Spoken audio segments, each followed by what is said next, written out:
Добрый день, друзья!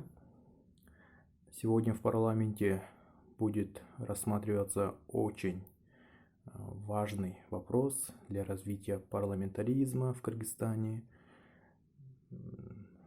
для развития демократии.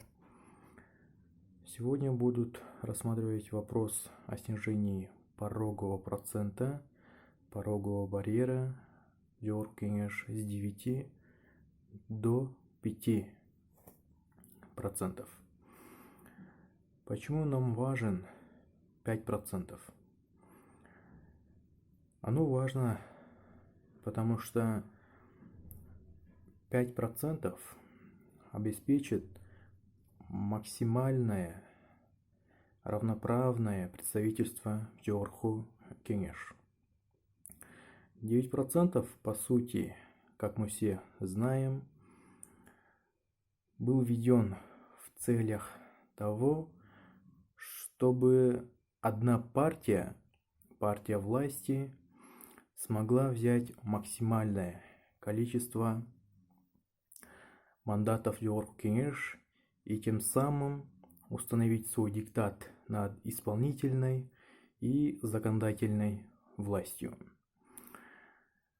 Во всех европейских, во всех демократических государствах пороговый барьер колеблется в середине 3%. И парламентская ассамблея Совета Европы тоже рекомендует пороговый барьер от 3 до 5%. Нам нужно не придумывать велосипед, а на основе опыта других государств, на основе демократических принципов внедрять эти системы у себя в государстве. Это очень важно. Мы взяли курс на построение парламентской демократии, следовательно, именно 5% и нужно для того, чтобы обеспечить максимальное представительство в парламенте.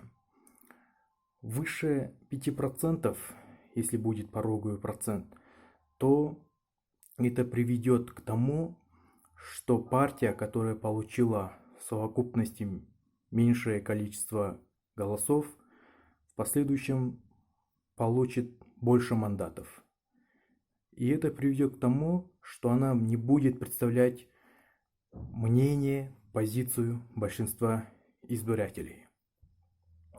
Я надеюсь, что все-таки здравый смысл возобладает и парламенты примут верное решение.